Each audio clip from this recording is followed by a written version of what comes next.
Test. 1, 2, 1, 2.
Thank you so much.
Oh yeah, y'all don't have to leave. Y'all can stay.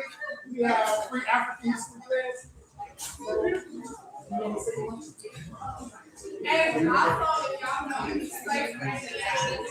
Test.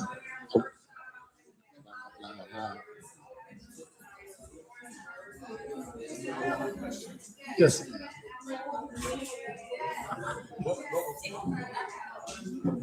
Oh no, I'm not saying it. No, I'm gonna be. Yeah.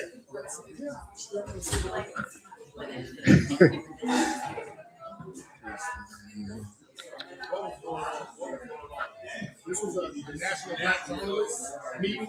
So, yeah. I think it was doing that. Yeah. I think he's the one that celebrates the guy. His name is Alfie. And he's the guy that celebrates.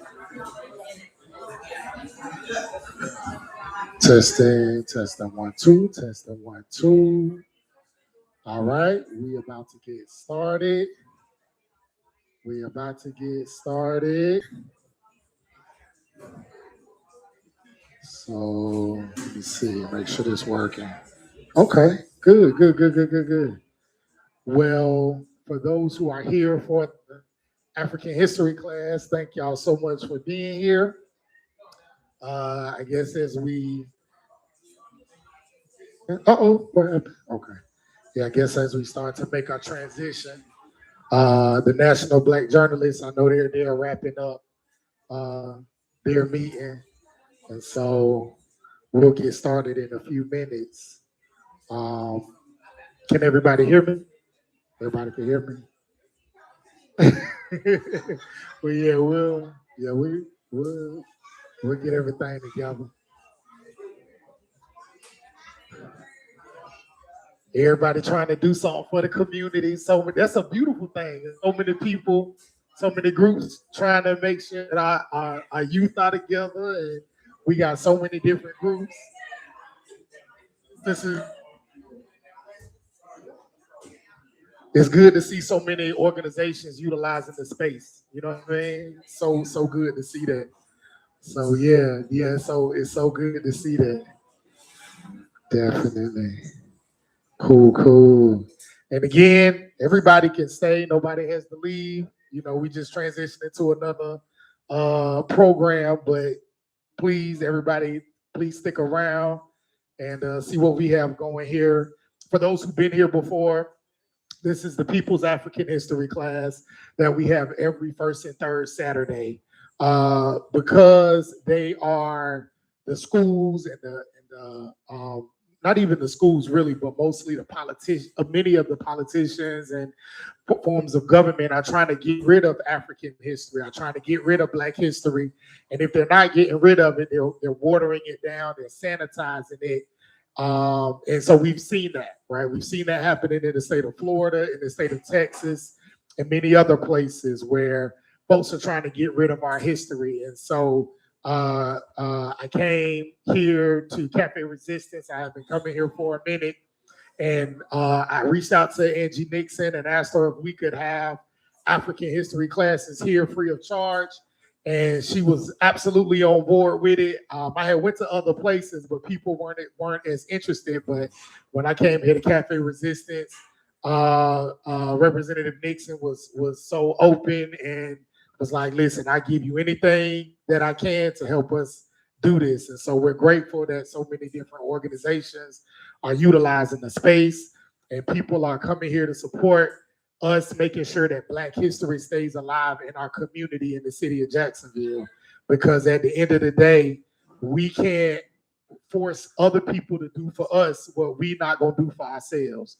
And so if we have the spaces, if we have the churches or the Black-owned businesses or the schools or whatever, to utilize those spaces to make our communities better and to educate our children, then that's what we're going to do, right? And so we just appreciate this today. And so for those who may not know, we have flyers here up front, and we also have a sign-in sheet. So please make sure you sign in as you come in or as you leave, so that you can just be on our email list, so that you can know, just get a reminder every first and third Saturday.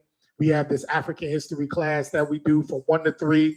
It's no, you can come and go as you please, because I know Saturdays, people trying to run errands. You may be with your family, with your kids, doing different things. So it's no force, but if you're free between 1 and 3, we're going to be here. And we have great conversation. We learn so much from each other being here. And so we just encourage you to come, to get a flyer, tell your friends, take a TikTok, or Instagram, do a story or anything, and just spread the knowledge about what we got going over here. Ashe Institute and Cafe Resistance partnering to bring Black history to our communities and to educate our youth and adults. Many of us know many things, but we can always learn more about our history. And so that's here. So with that being said, I want to go ahead and start with the introduction. When we say this is the People's African History class, what we're talking about is we're saying that this is for all of us.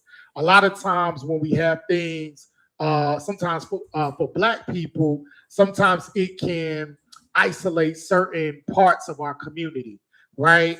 We can highlight the men's perspective, but not the women's perspective. It can be for middle class Black folks, but not poor and working class Black folks. And so we want to make sure that we include all of us, right? We're talking about all of our perspectives, African Americans, people from the continent, people from the Caribbean, people from Great Britain, Black folks from all over, right? When we say the People's African History class, we're talking about our history from Africa all over the world to the Americas and on into the modern day. Um, in this, I'm here as kind of a lecturer and a facilitator. I bring information. However, we learn from each other, right? So this is a collective learning process. If you know anything about us as African people, back on the continent, when we learn, we sat in circles. It's kind of this European model that we have kind of right now, where there's people in front, there's a teacher up, and then there's kind of talking to you. But the African model of learning was always in the circle. And that's because we always have things that we can learn from each other, right? So even though I bring the topic and I bring the information, there may be some things you know about the topic that I don't. And there may be some things that I know about the topic that you don't. And so we all want to learn from each other. So if I get to a topic or I get to a discussion point and maybe something that you learned in school or from a documentary or from your parents or teachers or babas or whatever, if you hear something, feel free to raise your hand, feel free to join in a discussion. A lot of times with this, we make off topic, right? So I have a plan, but what we say in church, sometimes the spirit just moves us and the spirit moves us in a different direction, and that's okay, right? And we may start talking about something else. We just want to again we are talking about our history and our true history, right? Not history that's been sanitized or that favors certain groups. So that's what we're doing here. The purpose of the knowledge is to uplift all Black people, people of African descent all around the world, and we want to uplift our people and our history through truth, right? So we talk about the good, the bad, and the ugly, right? We don't I forgot the term, but we don't take this time just to use African history and talk about all the good, right? We don't want to sensationalize it. We talk about the things that we've done right. We talk about the things that we've done wrong. We talk about how we learned from our forefathers and our foremothers from some of the mistakes that they made and how we can take those mistakes and move on, but also how we learn from the good that they've done and we capitalize on that and we further our struggle. So again, feel free to join in on the discussion. Also, there's people that have been coming up to me saying, hey, I want to donate to the class. I want to donate to what you're doing. So I have a Cash App here. If you want a Cash App and send some money that way, sometimes people may just do a little love offering and hit me with a dap and put some money in my hand. Thank you so much. That helps to make the copies. That helps to, continue to expand and grow and do great things that we've been doing here, Cafe Resistance and Ashe Institute. So with that being said, again, as you're coming in or leaving, make sure you sign the sign-in sheet, just so that you know what you got going on, just so that you get reminders of the class every first and third Saturday from 1 to 3 p.m.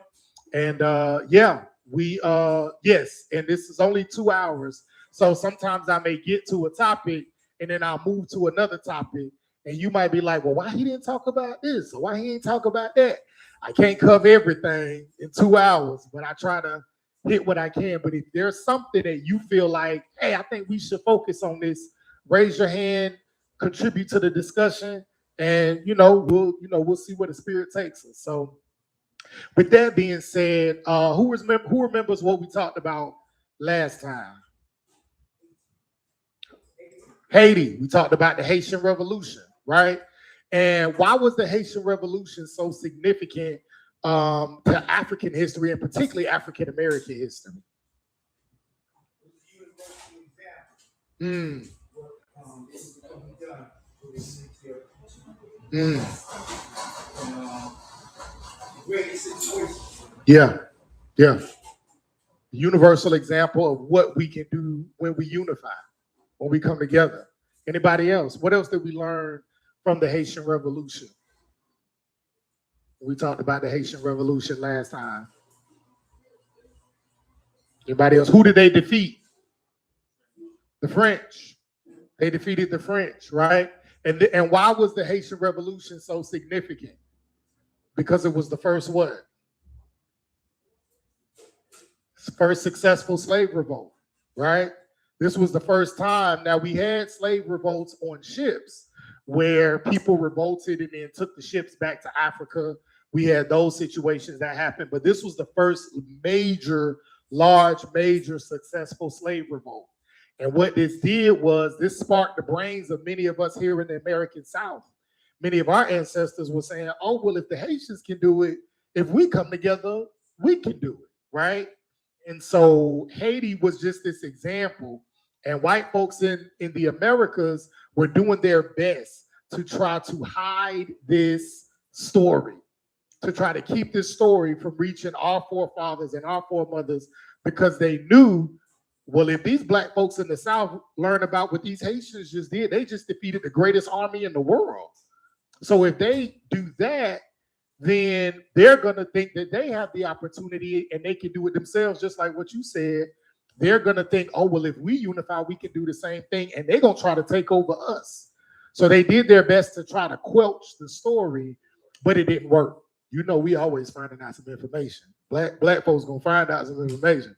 So we found out through keeping our ears to the streets, finding out through what we call the grapevine. We found out by keeping our ears to the harbors of Louisiana and Florida and Mississippi. And when we heard these stories, we took them back to our families on the plantations, and that's how the word spread. And the Haitian Revolution ended up inspiring other revolutions. Does anybody know what other revolutions and revolts that happened in the American South after the Haitian Revolution? There's one that's very popular. They made a movie about it. Nat Turner, right? Who else? John Brown. That was another major one. And of course, everybody knows about the Underground Railroad and who led that? Harriet Tubman, right? All those people were inspired by the Haitian Revolution, right?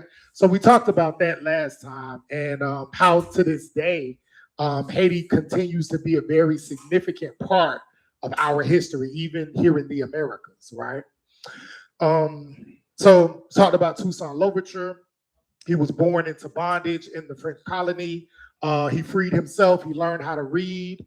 And then he took all his learning and his teachings and came back and used what he learned to help free his people, right? He bought his own freedom. And Black intellectuals, again, from Anna Julia Cooper to W.E.B. Du Bois, Malcolm X, and many other people have used this story as an inspiration for many of our 20 movements, right? So with that being said, I always like to have a takeaway just in case people need to leave. I know sometimes people got to leave early. So I like to leave you with a takeaway just in case you can't stay the whole time. But the past couple of weeks, we've been talking about slavery, right? We've been talking about our ancestors, our forefathers and foremothers, and their lives as enslaved people, right? So we talked about that, and now we're moving into Reconstruction. And now we're going to talk about what happened after the Civil War and really how this became the beginning of Black America as we know it, right? We're going to talk about that now. So the Reconstruction of America started right after the Civil War. There was a lot of damage that was done both in the North and the South. And during the war, there was a plan that was set in place not only to get the country back on its feet, but also to allow the South the opportunity to be integrated back into the United States. So before the war, the South held about 25% of the wealth in the country. A decade later, it only controlled 12% of the wealth. And so the South's economy just wasn't what it used to be. So after the war, the North knew that this was the case. And so Abraham Lincoln set up a plan that was called the Proclamation of the Amnesty and Reconstruction, what we know as Reconstruction. And he did that, and he stated that the North would offer full pardon and restoration of property, not including enslaved people, to those that would swear an oath or allegiance to the United States. So basically, what's happening here is the North knew that the South was all messed up after the Civil War. He also understood that enslaved Black people, now that these people are free, this is going to undercut the wealth of the South, right? And to some degree, cut into the wealth of the North. So what we have to do is we have to invest back in the South. We have to invest back into these white farmers and back into these white agriculturalists, while also finding a way to integrate these formerly enslaved Black people, what they call freedmen, into the United States to help bring about this union. Yes, sir. Did you say that the Confederate soldiers, all they had to do was swear an oath to be loyal? So that was a part of being able to receive many of the benefits that came with essentially the reparations that the South would receive. They would have to swear this loyalty. They didn't have to show a birth certificate or a passport or nothing like that. Not that I know of. Former Confederate soldiers, not that I know of. Is there something? Is that something you? It just made me think about what's going on now with this new voting. That's a good point. That's a good point, because you could have Irish people coming in and saying, "Hey, I'm a former Confederate. I'm a former Southern man. Can I get this? This money, these reparations, essentially." So that's a really good point. Yeah. But yeah, so yeah, they literally just had to sign a letter, right? Not sign a letter, swear an oath to being back or showing allegiance to the United States, and they would then be a part of this Reconstruction project. So that's essentially what we're going to talk about. Yeah, go ahead. Yeah, so the 40 acres and a mule, this happened between Lincoln and Johnson as well, as part of a reparations package. All formerly enslaved people were supposed to be given a 40 acres and a mule to help kind of jumpstart their life in the United States, right? Because you can't just free these people and you don't give them any land, you don't give them any way to actually jumpstart their lives. So that was this idea, right? Obviously, Andrew Johnson put a thwart in that plan, and that plan did not go off as it was supposed to. So that was also a part of this Reconstruction effort as well. Let's see. So Black soldiers in the Civil War. I'm not going to go too deep into the. Oh, you had a question? Okay. I'm not going to go too deep into the Civil War because we learn a lot about that in school. You can watch however many documentaries about the Civil War and movies and that kind of thing. So I'm not going to go too deep into the Civil War, but I do want to talk about many of the Black soldiers in the Civil War and how Black people contributed to it. And so as the Civil War began, there was a role of free Black men to enlist in the U.S. military. Actually, at first, they didn't want to join the military in the North or the South. It actually took Frederick Douglass to help encourage, and Frederick Douglass was, good friends with Abraham Lincoln. And so Lincoln talked to Douglass, and Frederick Douglass started to encourage us to join the Union Army and kind of convinced us that this was for our good, if you will. So, but at first, Black folks really wasn't trying to join the war. And so they were, early on, they were turned away. However, because of federal law dating from 1792 had barred Negroes from being able to bear arms in the U.S. Army. David Hunter in South Carolina issued these proclamations that emancipated enslaved people in their military regions and permitted them to enlist their supporters into the military. And then by the middle of 1862, on July 17th, Congress had passed the Second Confiscation and Militia Act. And this freed enslaved masters in the Confederate Army. So these were ways in which Southerners were trying to come up with ways to get more and more bodies onto the Confederate side, whether they were black or white, get more and more bodies onto the Confederate side so that they could win this Civil War. So they were trying to do things to make it easier and to make it more appealing for black and white people to join this war effort. Let's see, 2 days later, slavery was abolished in the territories of the United States, the Confederate states in the Union, I think above like in the border states, what they call the border states. And so the Emancipation Proclamation was really only good because it really only freed the enslaved people in those areas, because technically the Confederate states were considered themselves a separate part of the United States. So on July 22nd, President Lincoln presented this preliminary draft of the Emancipation Proclamation. And then it was after that that Frederick Douglass was encouraged or started to encourage black folks to become soldiers and to be a part of this effort, this Civil War effort, because he felt that this would eventually lead to us having benefits of full citizenship, not knowing that almost 150, 160 years later, we will still be fighting to have full citizenship, right? But that is what happened. So once Frederick Douglass got involved, and once Frederick Douglass started to encourage us to get involved in the war effort, about 40,000, I think over 100,000 black folks started to get involved in the war effort. But nearly 40,000 black soldiers over the course of the war. And out of those 40,000, black soldiers wasn't even dying in combat. They were dying because of infections and diseases, right? Over 30,000 of them died from infections or diseases.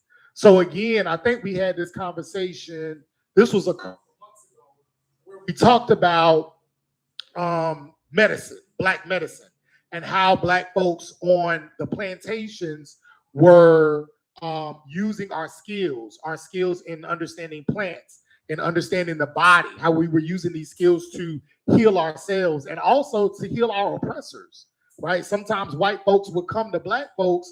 You would come to that black mama on the plantation before you went to your white doctor, because she understood the land, because she understood plants, because she understood the soups, the things that you put in our soups and in our food to heal us. So even much of what we know about Native Americans, when the Europeans came into contact with the Native Americans, many of them didn't die from the wars. They died from the infections and the diseases that Europeans brought over with them, right? So black soldiers served in the artillery and the infantry and performed a lot of the non-combat support functions that sustained the army. But there was one regiment that came out and fought during the Civil War, and they became very popular. Does anybody know the name of that regiment?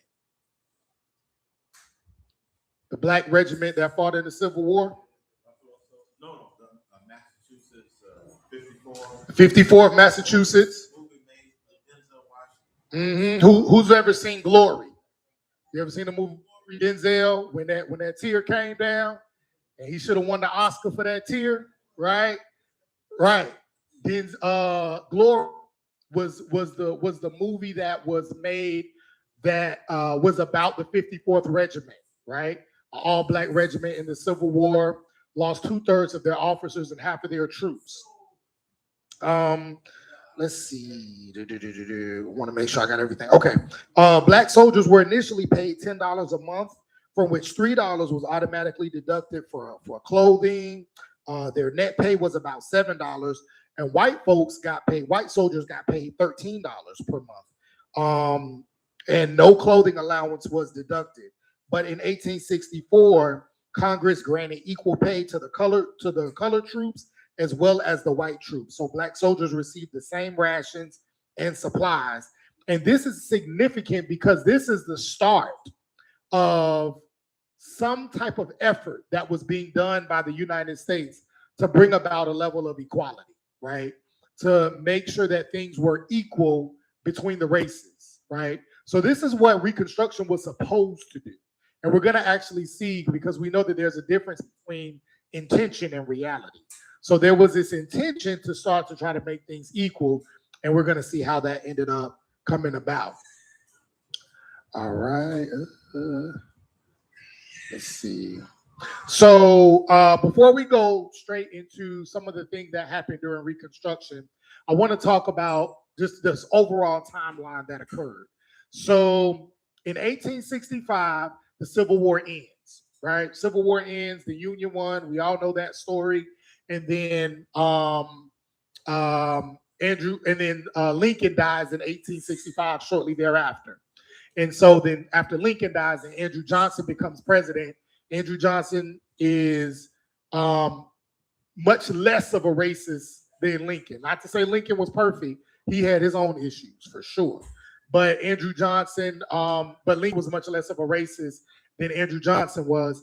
And then it was in 1865 that the 13th Amendment ended slavery.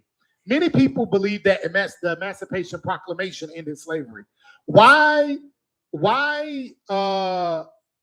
do many people think that ended slavery and not the 13th Amendment? And what is the difference? Does anybody know the difference between a proclamation and an amendment? Yes, ma'am. So the amendment we're going to what I've experienced hearing about is that the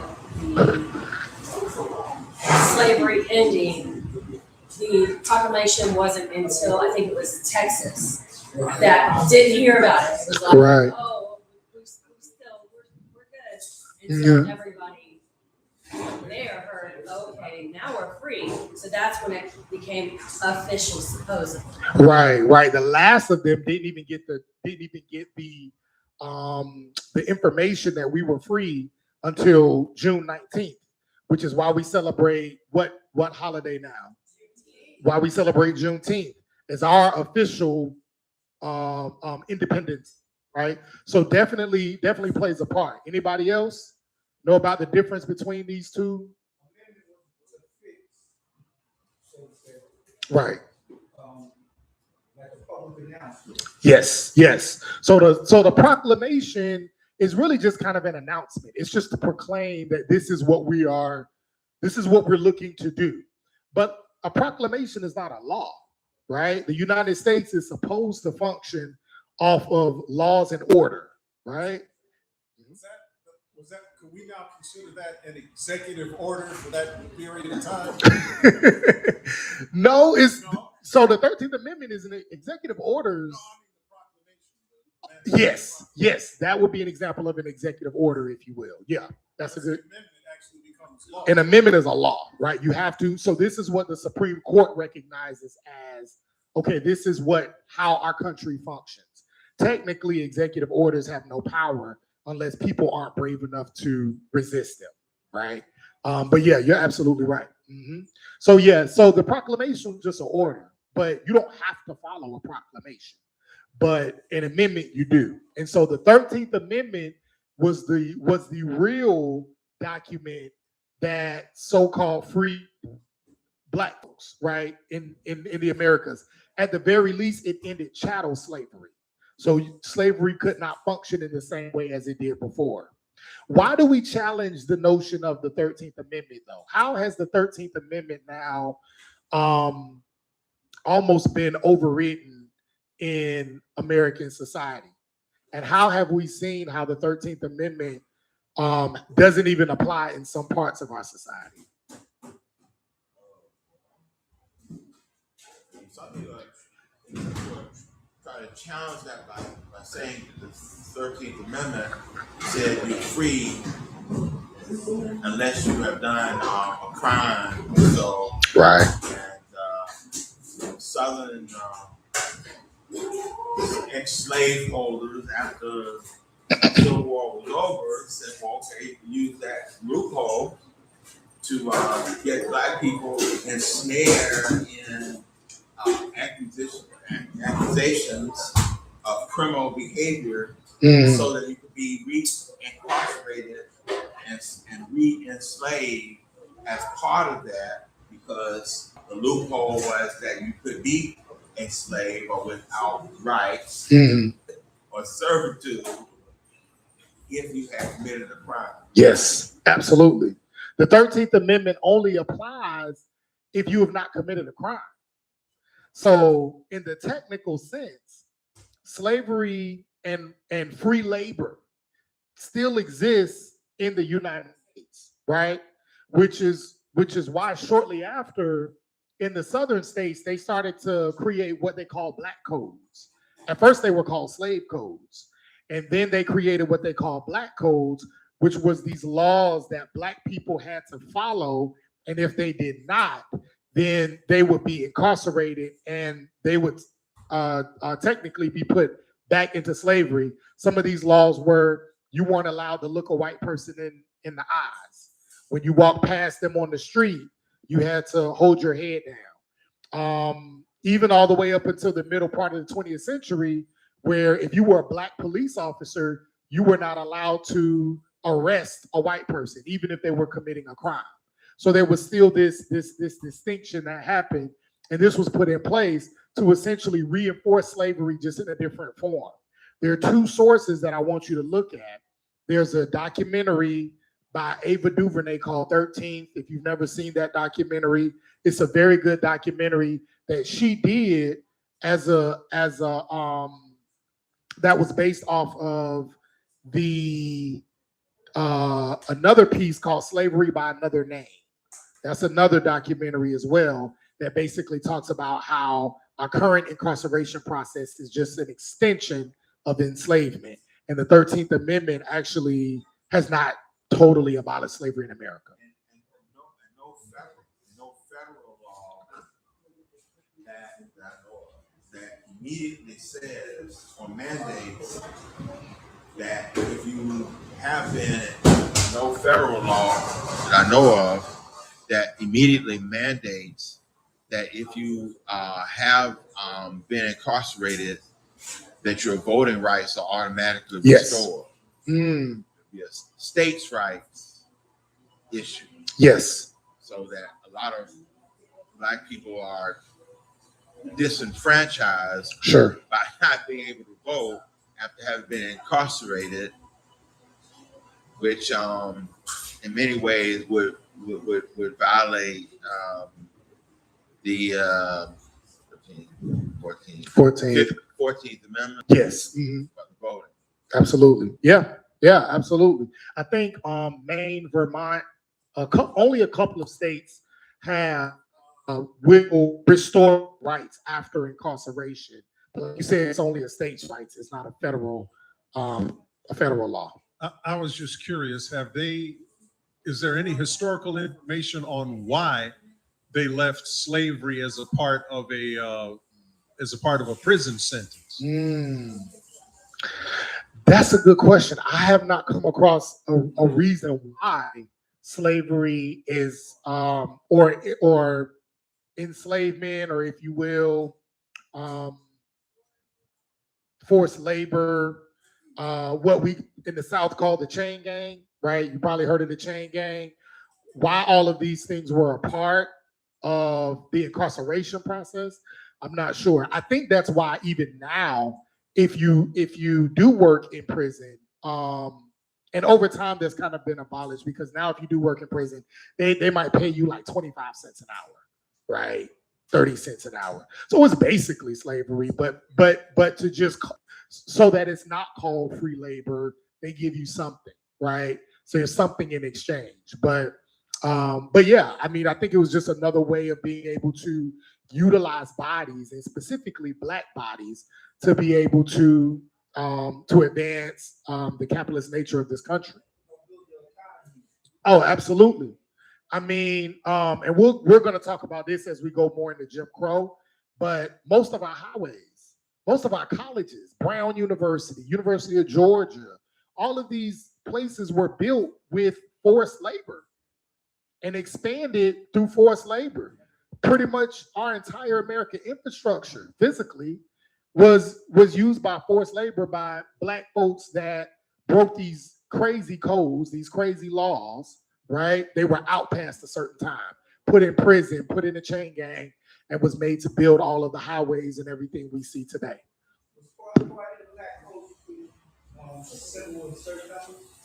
Yes. So more than a certain number of black people could not. Was it three? Three. More than three black people could not assemble together at a time. Right. Right. And that was an extension of the slave codes. You weren't allowed to have more than a certain amount of enslaved people together at a time. Right. So 1866, the Civil Rights Act passes. And so as we can see from 1865 to 1866, the United States is trying to do a little bit more to create a certain level of equality, right? And try to, I guess, make a better name for themselves in the world of being this actual democracy. But if you notice, it was also in that year, that's when the Ku Klux Klan was founded. So white folks in the South is saying, we don't like this. We see what's happening. We see the advancement that's happening. We don't like it. And so the Klan was formed in 1866. And then in 1867, Reconstruction Act passes.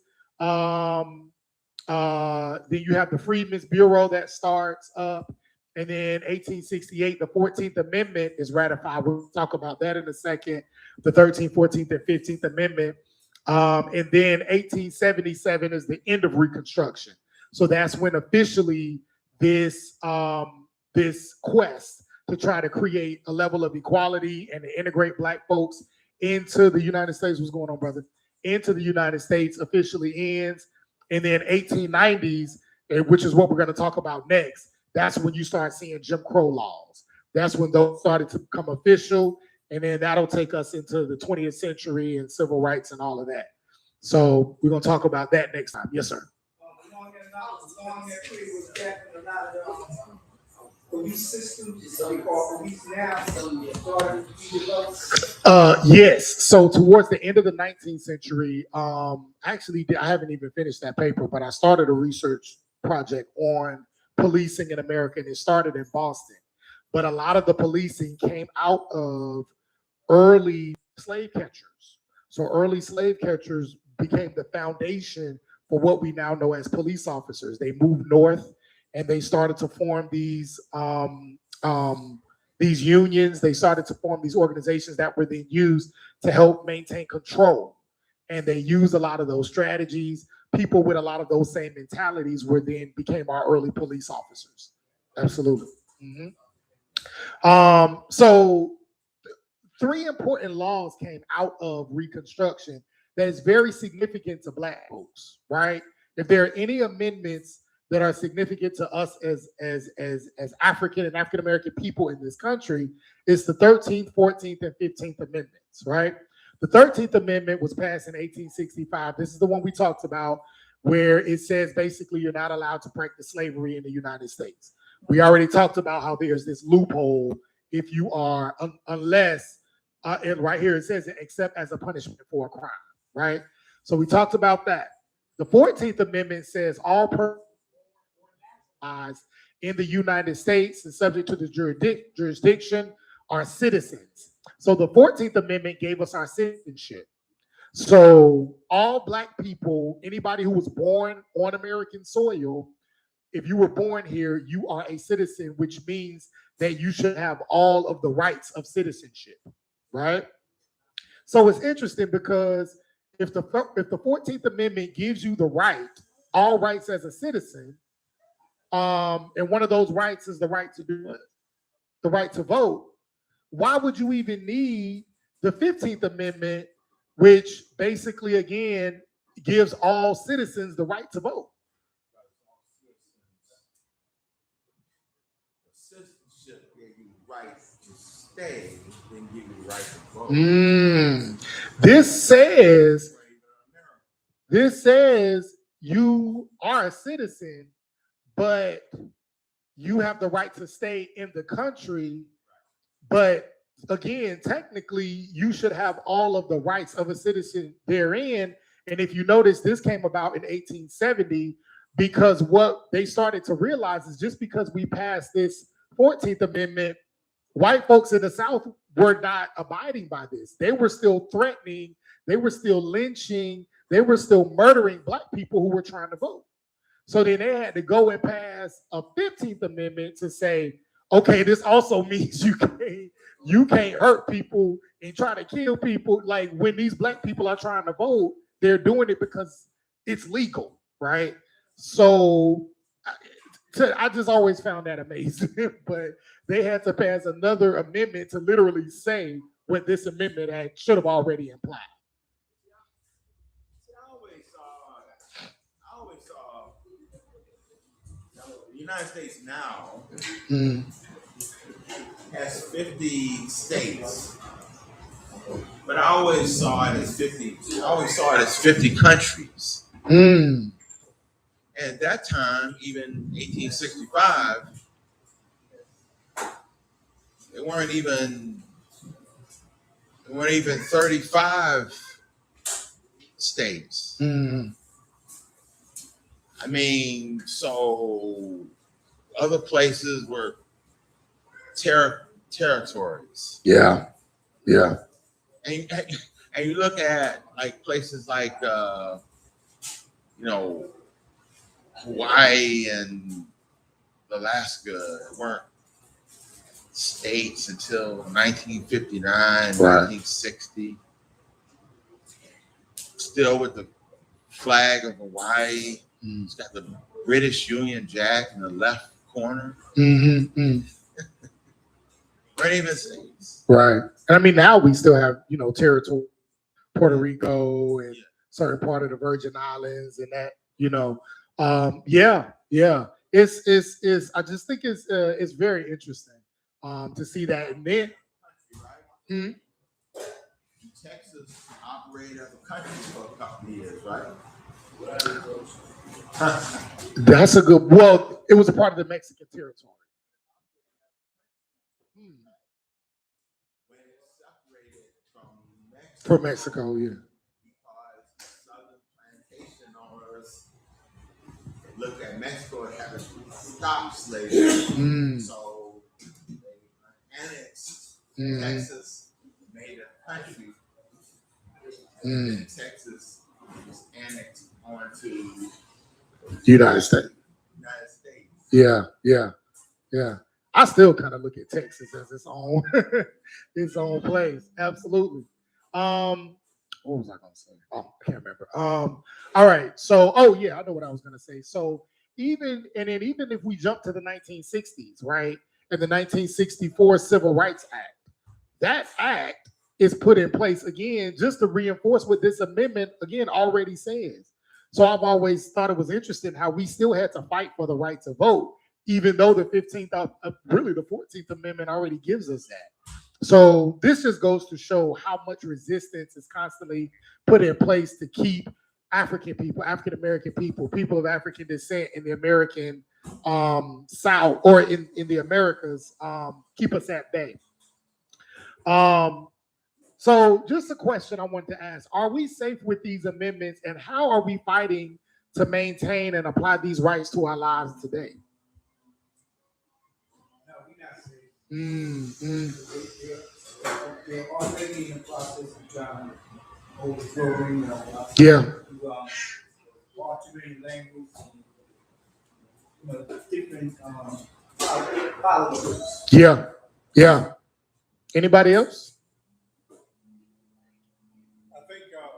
I think Malcolm X answered the question. Mm-hmm. He said something to the effect that if the folks in charge are either incapable or unwilling to enforce the laws, that's what we're talking about here. Yeah. If they're unwilling to enforce the laws, then the people have a right to protect themselves by any means necessary. Absolutely.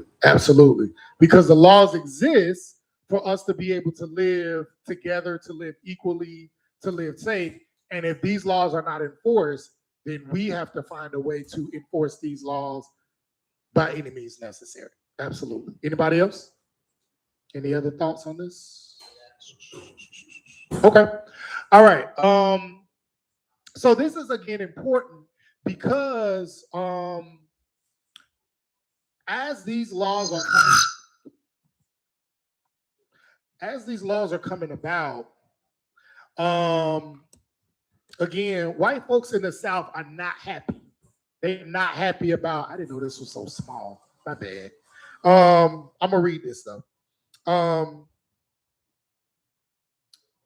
White folks are not happy, particularly in the South. And so as you're seeing more and more opportunities and more things happening on the larger scale in Americas in the by the federal government, white folks in the South are saying, no, we're not going to have that.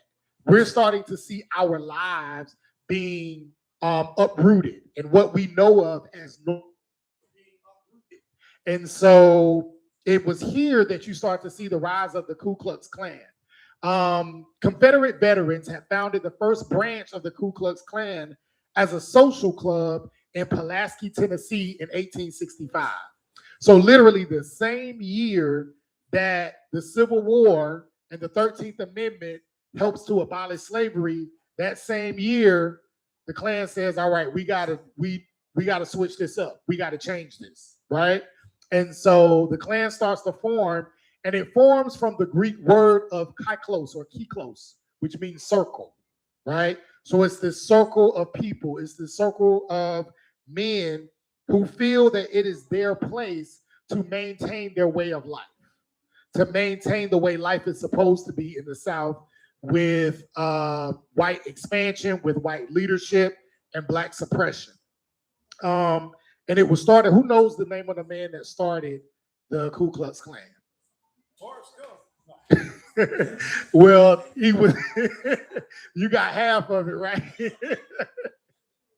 That's one of my favorite movies too. Yeah. Forrest. Yes, his last name was Forrest. His first name, does anybody know his first name? Nathan Bedford Forrest. How is that significant to us in Jacksonville? We had a school. Had a school named after him here, right? Had a school. I think my cousin Ricky graduated from Forrest, right? And so I think, well, I was going by then, but I think they had the name changed now. It's called Westside High now. Right. Right. And there was a whole movement in the South of changing these names of Confederate buildings and schools. So now they've changed that name. But yeah, Nathan Bedford Forrest was the leader of the Klan, and he was a former Confederate soldier. Let's see. So the Klan called themselves an invisible empire of the South.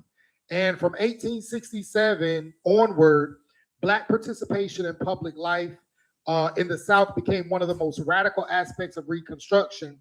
And as Black people won, we started to elect our own people to office. So some of the first Black politicians, Black senators, Black congressmen are coming into office because now we have the right to vote. And we're utilizing this right to vote to put our people in office.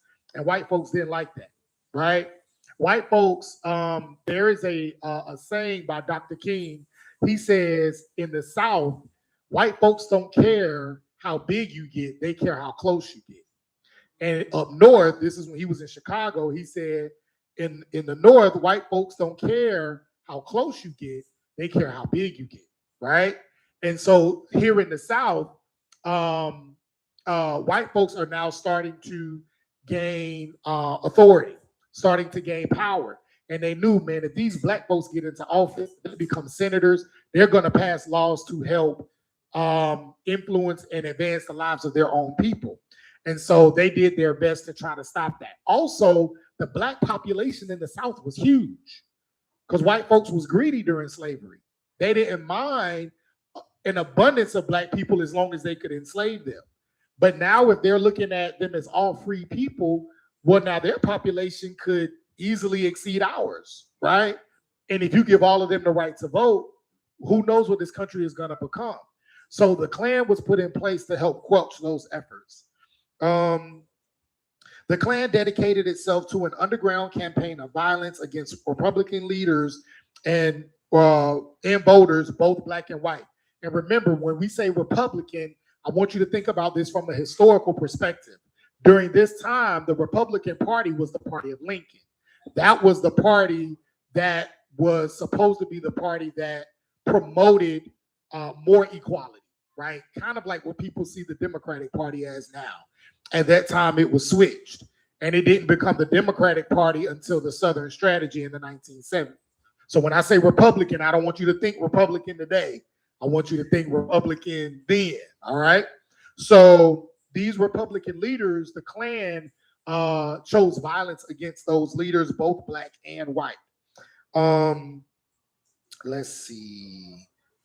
Similar organizations such as the Knights of the White Council and the White Brotherhood, these organizations were put in place just like the Klan, right? So the Klan wasn't the only organization at the time. There were other organizations that were put in place as well, and these organizations were were created to help do many of these same efforts, right? So this was very important. The Freedmen's Bureau agents reported 336 cases of murder or assault with the intent to kill Black folks across the state just from January 1st to November 15th, 1866 to 1868, sorry. 336 cases of murder. That's almost what? That's more than a murder a day. And this is what was reported. Ain't no telling what was not reported, right? So you can tell what these people were doing and how strong and how vigilant they were in making sure that we will do everything, including kill these folks before we allow them to vote, before we allow them to have power.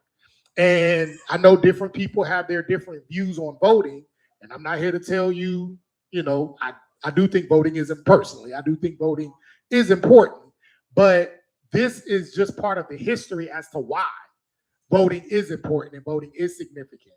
I also do believe that we should do more than just vote, but that's a whole nother lecture.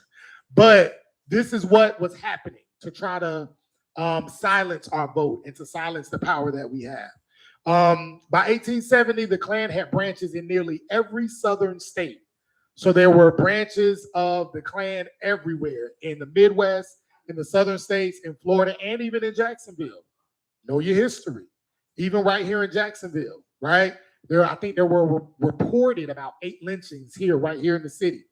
Klan activity flourished, particularly in the regions of the South, where Black people were a minority and the small majority of the population. So notice, the Klan rose, and the Klan made sure that they had a presence in places where the population of Black folks was the most significant. So you're talking about Mississippi, you're talking about Alabama, you're talking about Atlanta, North Georgia, you're talking about South Carolina, right? These were the places when they saw large numbers of Black folks, they already knew the type of power we had, both physically as well as intellectually. And so because of that, this is where the Klan was had their greatest presence. Most notorious zones of Klan activity, the most notorious zones of Klan activity were actually found in South Carolina, right? Because it was in South Carolina, that was one of the hubs of the slave harbor, the slave labor. It coming straight from Africa to South Carolina. I think one in Virginia, one in South Carolina were the 2 main hubs, and then enslaved people were then spread throughout the rest of the South. And so that was where the Klan was the biggest there in South Carolina. After 1870, Republican state governments in the South turned to Congress for help, resulting in the passage of this Enforcement Act that was passed in 1871. So the federal government did what they could to try to punish the Klan. And so the Klan lasted for, I don't know, maybe officially for maybe about 10, 12 years during Reconstruction during this time, and then it fell off. But then what happened after that? Does anybody know what happened with the Klan about a decade or 2 later? Huh? That's it. Yeah, that is what happened. Many of them did go into the police in the 20th century, right? And so the rise of the Ku Klux Klan has two eras. It was this era, and then it fell, and then it rose again in 1915 in Atlanta, Georgia, right? And that was because there was this book that was written called The Klansman. And this book was written, and the way in which they painted the Klan as this group that was seen, yes, as patriotic. They were saving the South, particularly saving the white woman from the black beast that was trying to sexually harass and to rape the white woman and save black people from taking over from these monsters. And so this book was written, and the book flew off the shelves. People loved it. The book turned into a movie. Who knows the name of that movie? Birth of a Nation. Have y'all heard of that? Birth of a Nation. You could actually find it on YouTube. Not the one that came out a few years ago. This was another movie. Yeah. No, not the one by what's that brother name? I forgot. Nate something. But he did a different one called Birth of a Nation.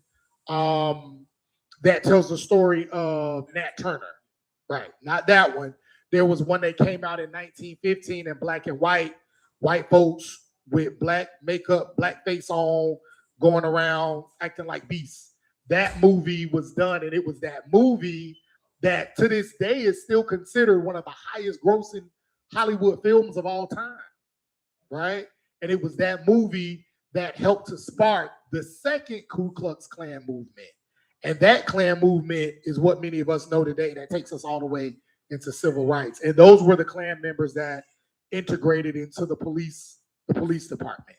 I saw his hand, and I'll come back to you, sister. I was just going to ask a quick question. I was thinking, wasn't right toward the end of the 1800s, wasn't that when we had Plessy versus Ferguson? Absolutely. Did that also play a part in spawning that second birth? Absolutely, yeah. We're going to talk about that next time. But that Plessy versus Ferguson court case was the case that set up our Jim Crow laws, right?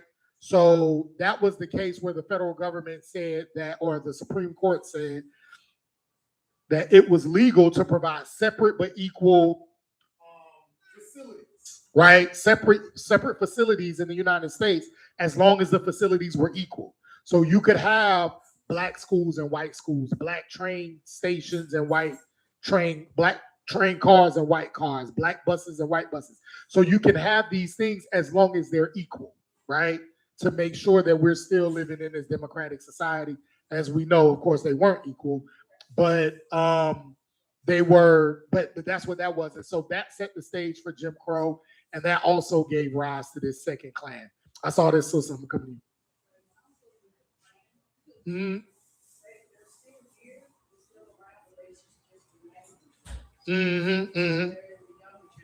They're not, like you said, it's still the same. Yeah. But they just a little bit different, but they still the same. Yeah. They just different names. And also too, I want to bring up Redlining, absolutely.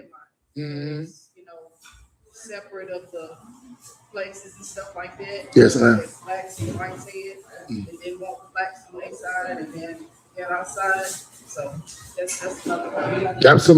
Absolutely. She talked about redlining, all of these different forms of segregation, right? Of Jim Crow that was done to keep us separated. It's separate and unequal. Yes, sir. I did want to bring up. I did want to bring up the fact that when you mentioned about the Klan's narrative about these beasts that were going to rape white women, I wanted to bring up an earlier point that Abraham Lincoln was committed to black people, African people being out of here and repatriated somewhere. Yeah. Off the coast of Haiti, what's now Tanzania, even the Chitiri clan, they had about maybe look at Texas and move them there. He was committed to that. And he and Frederick Douglass disagreed with that. He was angry at the civil rights leaders at the time, who were mostly Northerners, for them saying they wanted to stay. And And I personally believe that Lincoln was killed because he could not deliver a plan to white people, and white people in the South particularly, that the black people were going to be out of here. Yeah. And so, to your point about the black beasts that would be raping white women, those were all part of cartoons that were put in newspapers in the South at that time. Oh yeah. That black people were running amok, and also white Northerners also used their own cartoons to tell white Southerners, look, the Negroes are now going to be over you. That's Right. why you participated in the Civil War, and look what you got. That's Black right. people are going to be over you. And white people in the South were livid Yeah. about that, and it spawned anger. People like Wilkes Booth who said, yeah, what are we going to do about him? All right. Yeah, they're bringing him up. What are we going to do? Yeah, just kill Lincoln. Do it. That's why he did it. That's right. And I think that part of history needs to be visited about why Lincoln was adamant about getting black people out of here, and that the Reconstruction plan was kind of put in place almost kind of like haphazardly as a desperate act, when Lincoln was right even hours before the Emancipation Proclamation. He was both telling the Southern states that you could keep slavery. Yeah.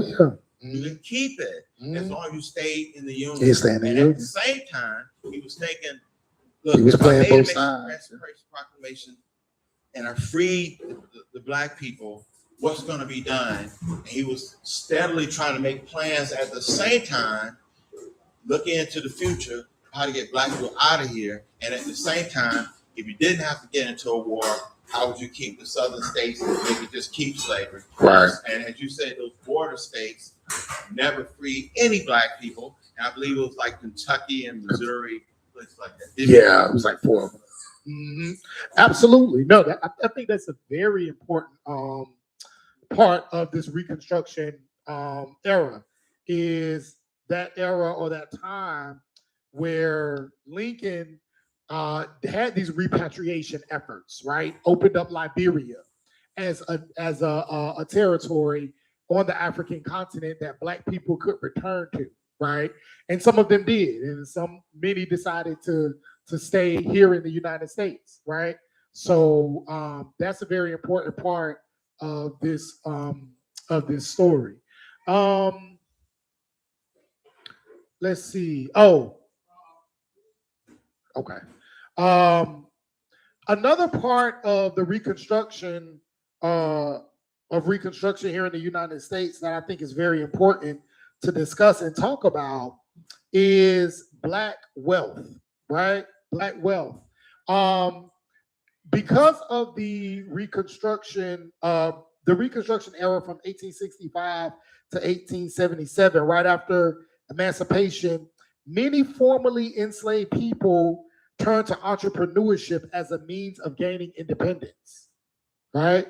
So we have to remember, when we were enslaved, although slavery in itself is a system that is horrific, nothing beautiful, nothing righteous, nothing right about that, during that time period, what did we gain? And what did we exacerbate? Skills. We had all types of skills. Yes, sir.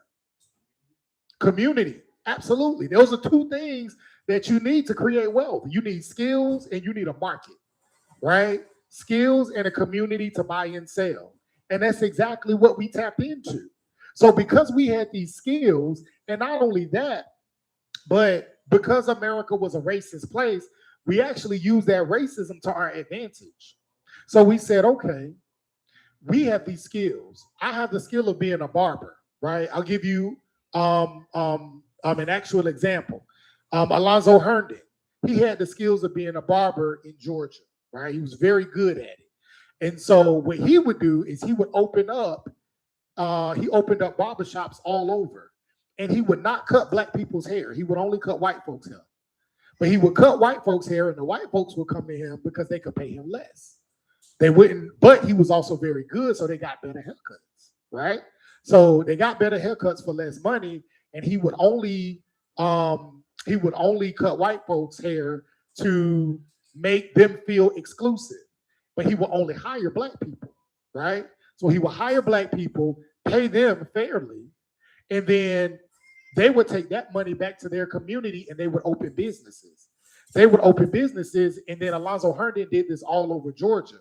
He did it in Atlanta where there was this bustling black middle class, and he then used that to open Afro-American life insurance company and used that, and then he became the first black millionaire, well, one of the first black millionaires in the United States. And he wasn't the only to do this. Many black, Alonzo Herndon. Mhm. Alonzo Herndon, Herndon.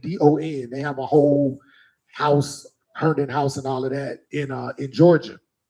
But many people did that. Abraham Lincoln Lewis, right here in Jacksonville. If you don't know about A.L. Lewis, right here from Jacksonville, Florida, also became one of the early black millionaires in the United States. And his daughter ended up becoming the first black president, first black woman president of Spelman College, right? So many of us begin to use our ingenuity, use our skills, and we use racism to our economic advantage, right? And so we started to become entrepreneurs and open our own businesses. We became brick masons. We became steel makers, preachers, all types of things that we use to then create businesses for ourselves. Yes, ma'am. Mm-hmm. There was no white, white people had products for them. They didn't know how to, take care of, black women's hair or makeup. They couldn't figure it out. Absolutely. She made bank because of that. And it was her own community. And, obviously there were like, wait a minute, she's getting money. She was what, first woman millionaire. Self-made millionaire, absolutely. Using that example of starting our own businesses, tapping into our own market, she knew black women wanted their hair to look a certain way, right? And she had to overcome many obstacles, even among black folks. Because Booker T. Washington said, well, this was said in the movie. I don't know if this actually happened, but it was said in the series that, he kind of felt like she was trying to make black women look like white women, and she was capitalizing off of that. I'm not really sure how true that is, but it goes to show that there was some division even amongst her own people, but she persevered and eventually became extremely successful in that way. Robert Reed Friedman, who became the South's first black millionaire, and whether it was in the South or the North, segregation limited the social, education, and economic progress of many black communities. And so it forced black folks to begin to buy and sell amongst each other, right? Segregation and separation made us say, well, if we can't go over here, we got to go to ourselves, and we have to build our money and build our economy on our own. Yes. Robert Reed Church is a good story. I just saw something on him on YouTube. Memphis, Tennessee. Yes. And I think his daughter is, you ever hear the name Mary Church Terrell? Yes. Okay, I think that was his daughter. He bought up real estate. I mean, she nasty real estate in Memphis and made a fortune. And just like they did in Tulsa, yes, they burned out like 90, 100 homes through there. Yeah. And then they built it back up, then a plague hit, and a lot of white people left. Yes. He bought up that property. When the plague finished, they had to come back and buy from him, get their stuff. Wow. I didn't know that. But I mean, yeah, and like you said, Mary Church Terrell, and then I think his son as well, Robert Reed Church Jr., I think became a major politician in the city of Memphis, right? So a lot you said, like just like Black Wall Street, we're going to talk about that later, but these men and these women who became millionaires, really started to become the foundation for our Black-owned towns, right? So Black Wall Street was literally started really just by two really rich men, right, who just came and bought up all that land in Tulsa and helped to create what we know as Black Wall Street. Let me see. So yeah, these small business owners were able to take advantage of the constraints that were placed on African American communities and begin to exploit the market. And this allowed for a great deal of purchasing power in white economic markets. And this again gave rise to Negro markets and essentially Black millionaires. This occurred in the South sides of cities like Chicago. African Americans literally established our own Black-owned businesses, sometimes even 2,500 of them at a time, just on the South side of Chicago. So essentially, this untapped market became economically viable for our community, right? So these are just a couple of people I wanted to talk about that were very successful. This brother right here, William Leisdorf, he was said to be the first Black millionaire in America, right? The first Black American millionaire. He invested in steamships off the San Francisco Bay. John Carruthers Stanley, he was a mixed race, formerly enslaved man who also himself was a slave owner in North Carolina, and once became free. He created this stable trade from being a barber. So he was a barber, and then he used those efforts into creating other trades that made him a millionaire. Jeremiah Hamilton, he was the richest Black person in the 19th century, and he was called Wall Street's first Black trader. This sister by the name of Mary Pleasant was a millionaire, and she's considered mother of the civil rights. She was the most powerful Black woman in San Francisco, and she became rich off of the gold rush. So the gold rush that was happening in California, she got rich off of that. She moved to New England, and then she began to get involved in the Underground Railroad. So that was Mary Pleasant. Robert Reed Church, that's who we were just talking about in Memphis, who brought up a lot of in that area. He was enslaved, and after being captured while serving as a steward during the Civil War, once he was free, he started to buy hotels and other businesses in that area. We just talked about Madam C.J. Walker. Many of us know her as being the first female self-made Black millionaire. And she had that title, of course, through her hair care brand, her hair care business. And then this is who I was talking about earlier, O.W. Gurley. He was a visionary who brought up about 40 acres in Tulsa, Oklahoma. And then he took that in the Greenwood district in that area. And then he took that and then allowed for Black people to be able to borrow money from him to start businesses. They paid him back at a much lesser price than they would have had to pay the bank. And then all of those people began to become immensely more rich than their white counterparts in Tulsa, Oklahoma, until what happened? They burned it all down in the race riots in 1921, right? And then lastly, this sister by the name of Hannah Elias. She was actually a sex worker, right? So she was a sex worker, and through her work, she got really rich. And then from that wealth, she began to invest it into real estate. She began to invest in real estate. And after a man named Cornelius Williams, she invested in real estate in Harlem. After a man named Cornelius Williams shot somebody he had mistaken for her lover, John Platt, in front of her property, a suit alleged that Elias extorted around $600,000 from the man and obliged her to give her some details in court. According to the reports, Elias said that Platt had given her large amounts of money, but then eventually the suit was dismissed. So these are just some people that was able to utilize various forms of strategies, skills, both some seen as legal or illegal, moral or immoral, utilize these skills to be able to create wealth for themselves. Oh, Rosewood. That's a good. I don't know. I don't know who started Rosewood. Does anybody know?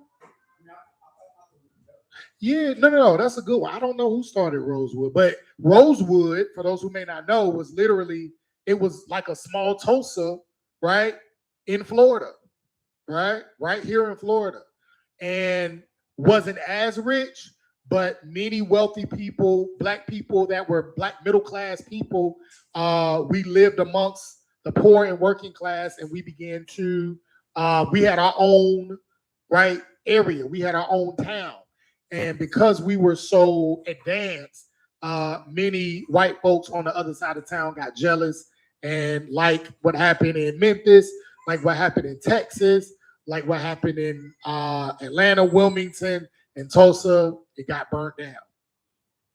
All right. Freedmen's Bureau. Is anybody familiar with the Freedmen's Bureau? Freedmen's Bureau. Freedmen's Bureau was started March 3rd, 1865. This is the same year that the Civil War ended. And it was this bureau that was actually the relief effort that was necessary and that was used to help start many of these businesses, to help start many of the schools and the hospitals that came about during Reconstruction. So the Freedmen's Bureau was started by the American government. And essentially what they did was they took a part of the overall country's budget and they set aside part of that budget to issue food, clothing, to operate hospitals, to operate camps, to help locate family members, and to create education, legalize marriage, supervise labor contracts, and all types of things that were necessary to help provide relief for these new free people that were now becoming full citizens here in the United States. So the Freedmen's Bureau existed, and much of that money was supposed to be used for that. As we know, when there's a large amount of money that is exacted for black folks, people start getting in and finding ways to get a piece of it, right? And we're going to talk about this more, but that's essentially what happened here. The money was supposed to be used for that, and in some ways it was, but not all of it, right? Not all of it.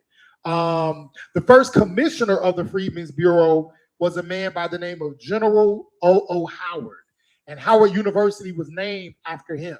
He was seen as a man he was a white man that he had this strong sympathy for African American plight. And so that his name was used to create one of the most significant historically black colleges of that time. Wasn't the first, but one of the more significant ones. The Freedmen's Bureau eventually was disbanded in 1972. And as we know, about 5 years later, in 1872, and then in 1877, Reconstruction ended. So the money they had set aside for the Freedmen's Bureau really wasn't enough to do everything that needed to be done to help black folks become part of the Union.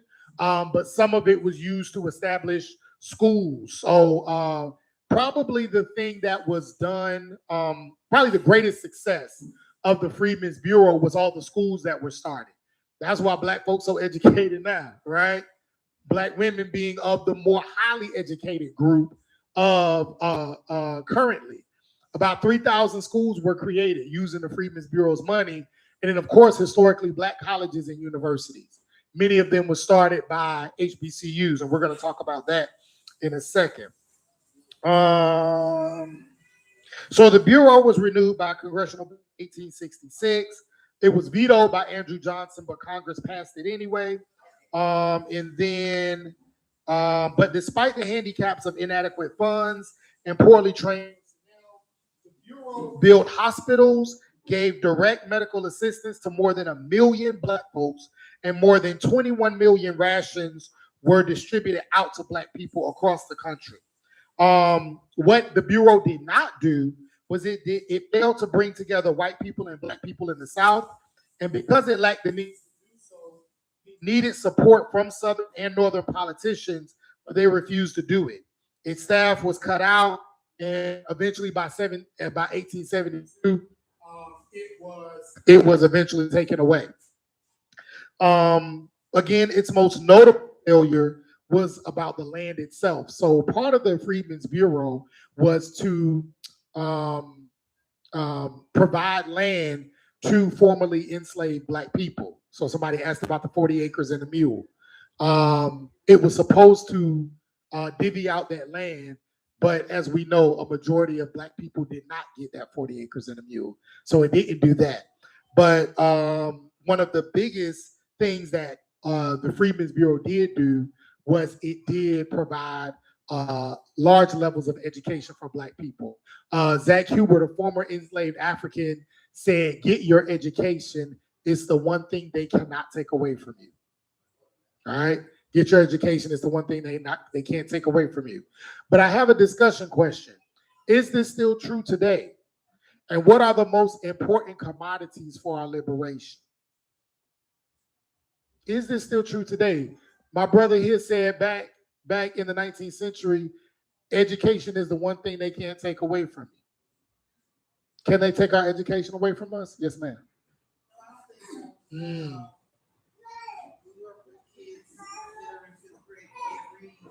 Mm. But after they learn how to read, it just opens the door. Opens their minds. Absolutely.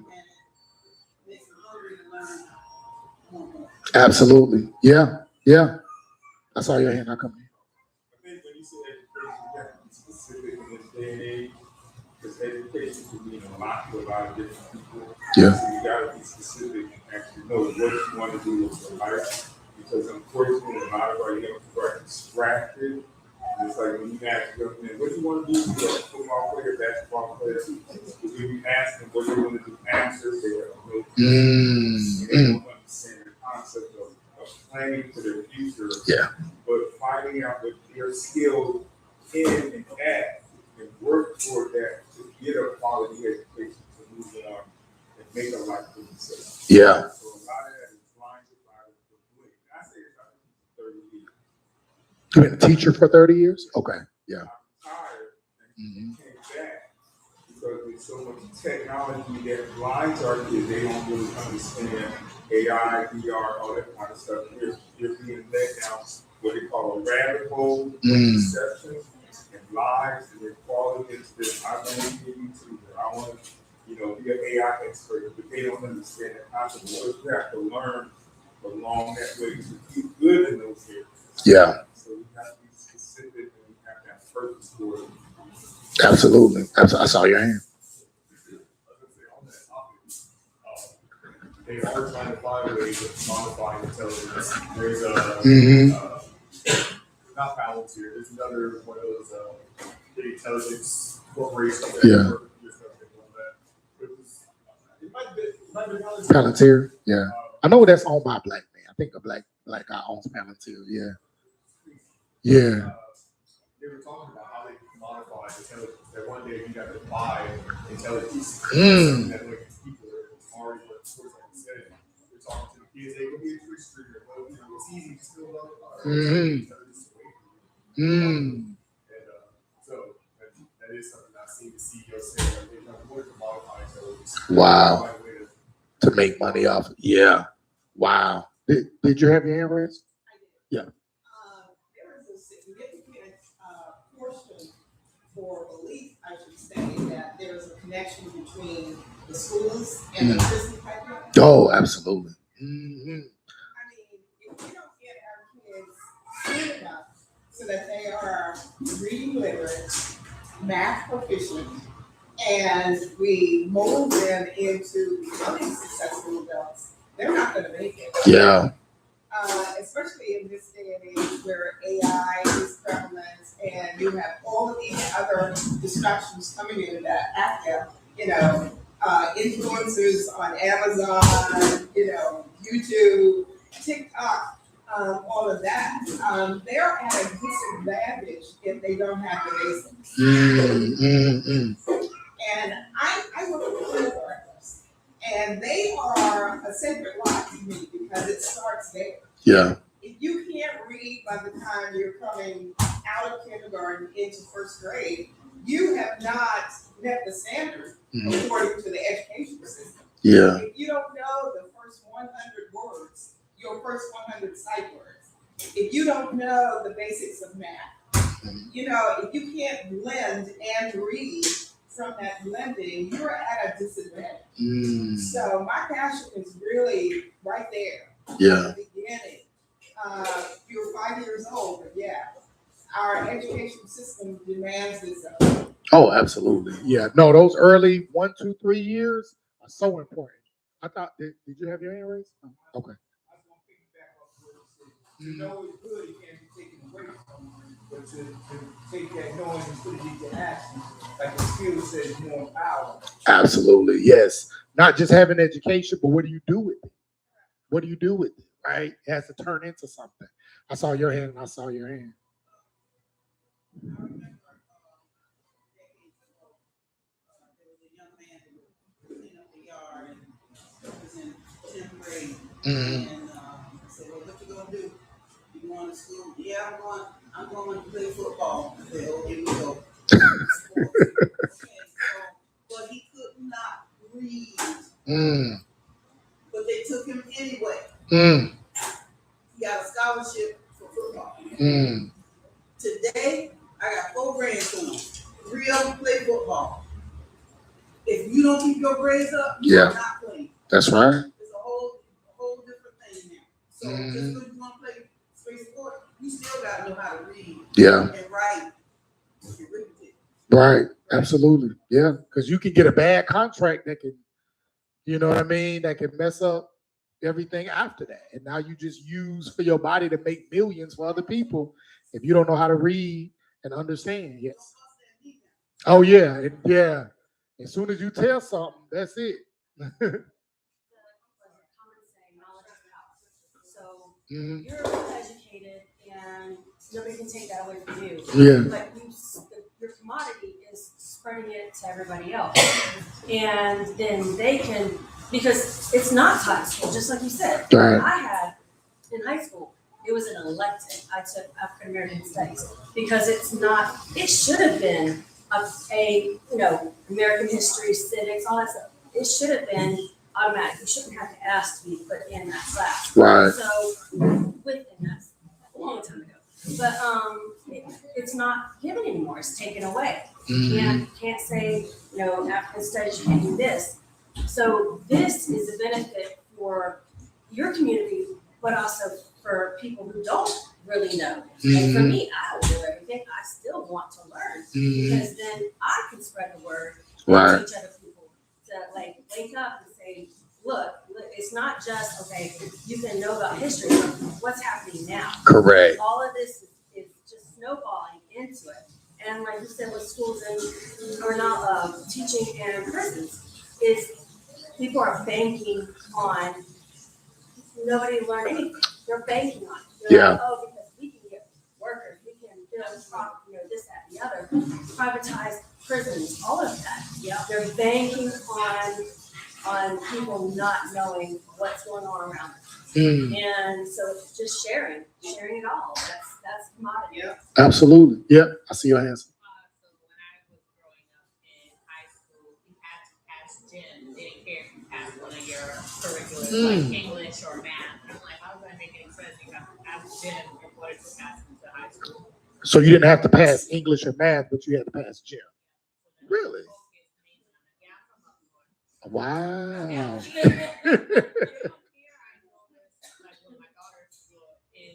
You get in a D, that's fine, that's passing. In my head, I'm like, you didn't have a passing grade. Yeah. I don't know where teachers get that from. I got into an argument with one. I'm like, no, that's my kid is failing. We should communicate with them. That's it.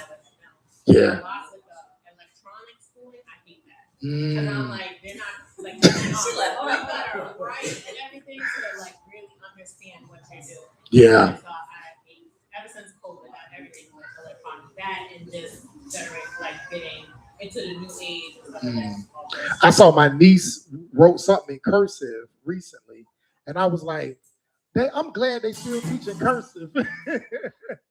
I haven't seen cursive in so long. So yeah, no, that's a lot of stuff is being taken away now in our schools.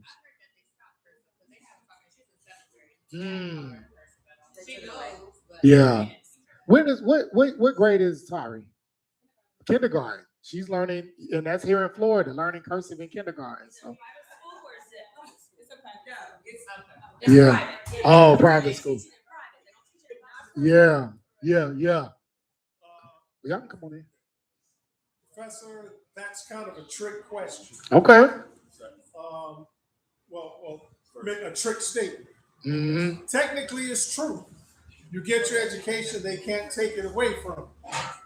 But they can, let's see, how can I put it? They can digitally and legally, I guess, or procedurally, do a George Wallace where they're not going to physically stand in front of the schoolhouse door. But somebody over here had mentioned computers, but not really teaching you how to build programs and stuff like that. Distractions. So they take away some of your resources. They put up all these distractions. Yep. You can still make a little chump change out there on the street. So technically, they didn't pull it out of your head, but they can put up enough distractions, which is, I guess, is a barrier in itself. Yeah. To keep you from getting it, which in a way is taking it away from you. Oh, he had his error. Oh, I'm sorry, brother. Go ahead.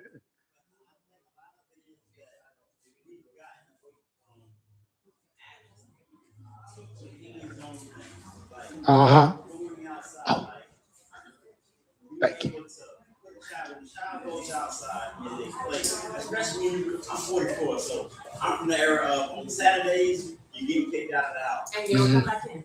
And so you can go outside and to think about different things and you get the adventure. But like right now, like AI, like the actual set of skills that if you have a set of skills where you can build things, they can't take that away. If you have a set where you can build things, actually physically build things. Like AI, what happens in the power goes down? Yeah. Then you have everybody just Running them up. Yeah. See what happened with COVID when everything went down. People were starving. It was like, you don't know how to plan anything like. That's a good point. Good point. Yeah. I don't know if you want people to delve into the second part of the question. Either one. Okay. Yeah. So the second part of that, what are the most important commodities for our liberation? I guess that might have to be answered individually.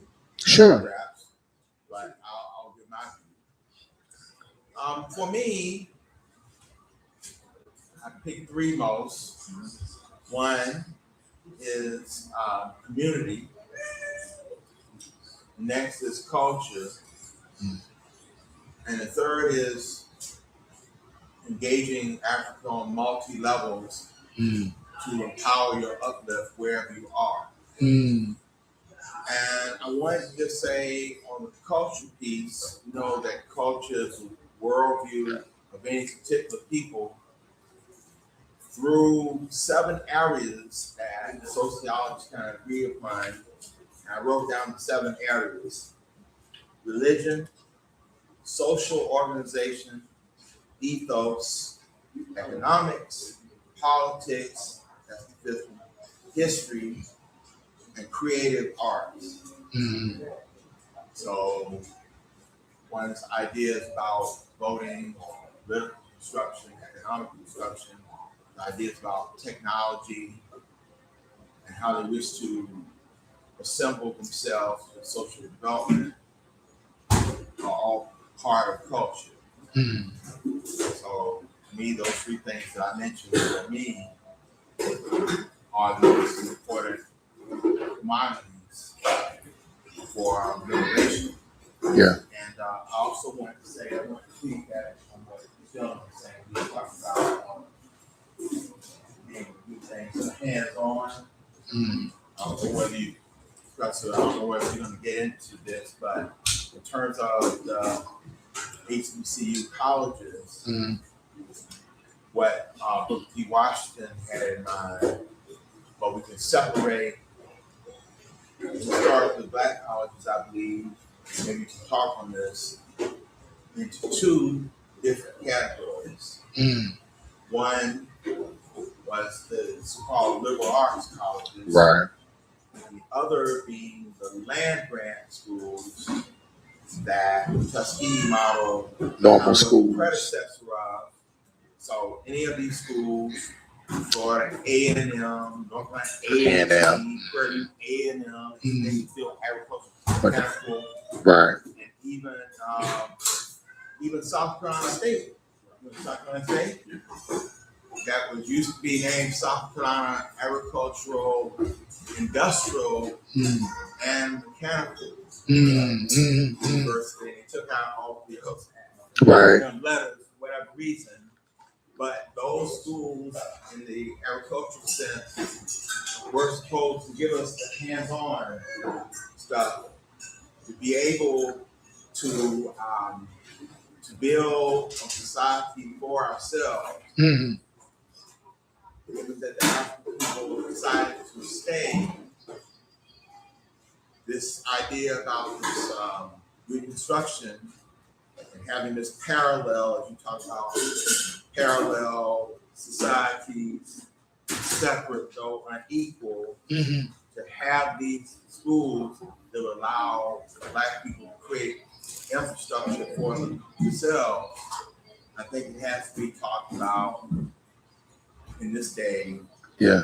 About what the schools that would be today called STEM, and yesterday called agricultural and mechanical.